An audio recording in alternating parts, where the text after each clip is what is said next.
అందరికీ నమస్కారం. విషయం మధురంకి స్వాగతం. ఈరోజు సింహాసనానికి ఆ పేరు ఎలా వచ్చిందో తెలుసుకుందాం. ఇది చాలా ఆసక్తికరంగా ఉంటుంది. ఎందుకంటే దీనికి సంబంధించిన కథ మనందరికీ తెలిసిన కథే. కానీ అందులో ఈ విషయం కొంతమందికి తెలిసి ఉండకపోవచ్చు. తెలియని వాళ్ళకి విన్న తర్వాత అవునా అని ఆసక్తికరంగా ఉంటుంది. ఇంతకు ఆ కథ ఏంటంటే మనందరికీ తెలిసిన ప్రహ్లాదుడి కథ. విష్ణుద్వేషి అయిన హిరణ్యకశపుడు తన కొడుకైన ప్రహ్లాదుణ్ణి హరిభక్తి మానుకోమని నానా విధాలుగా చెప్పి చూస్తాడు. అయితే దృఢభక్తి కలిగిన ప్రహ్లాదుడు అందుకు ఒప్పుకోడు. దాంతో కోపగించుకున్న హిరణ్యకశపుడు ఆ పసివాడైన ప్రహ్లాదుణ్ణి కొడుకు అని కూడా చూడకుండా తన భటుల ద్వారా చంపించడానికి ఎన్నో విధాలుగా ప్రయత్నిస్తాడు. వారు ప్రయత్నించిన ప్రతిసారి విఫలమై ప్రహ్లాదుడు మళ్ళీ బతికి వస్తాడు.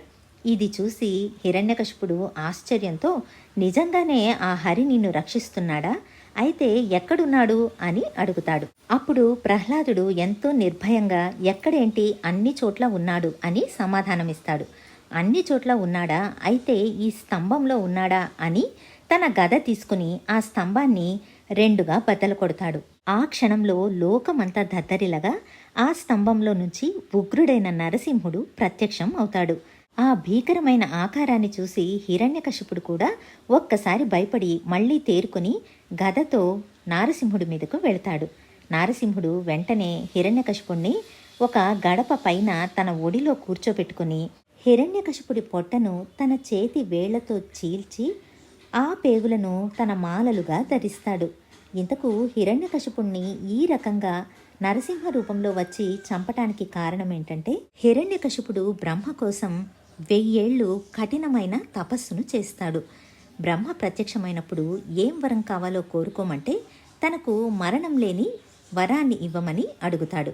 అప్పుడు బ్రహ్మ దానికి నిరాకరించడంతో అయితే నన్ను మనుషులు కానీ జంతువులు కానీ బయట కానీ లోపల కానీ ఆకాశంలో కానీ భూమిలో కానీ లేక ఏ ఆయుధంతో కానీ చంపకుండా ఉండేటటువంటి ఒక వరం ప్రసాదించమని కోరుకుంటాడు.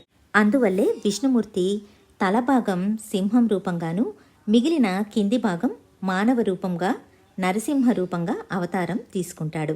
అంతేకాకుండా బయట లోపల చంపవద్దన్నాడు కాబట్టి గడప మీద కూర్చుని చంపుతాడు. అప్పటికే అక్కడికి చేరుకున్న దేవతలు అక్కడే ఉన్న ప్రహ్లాదుడు నరసింహుణ్ణి చూసి భయభ్రాంతులకు గురవుతారు.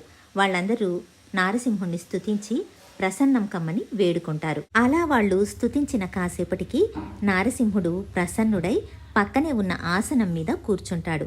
అప్పటినుంచి దానికి సింహాసనం అన్న పేరు వచ్చింది. అంతకుముందు దాన్ని వృకాసనం అని పిలిచేవారట. ఇదండి సింహాసనం వెనుక ఉన్న కథ. మీ అందరికీ ఈ కథ చాలా బాగా నచ్చిందని అనుకుంటూ మరొక మంచి టాపిక్తో మీ ముందుంటాను. ధన్యవాదాలు.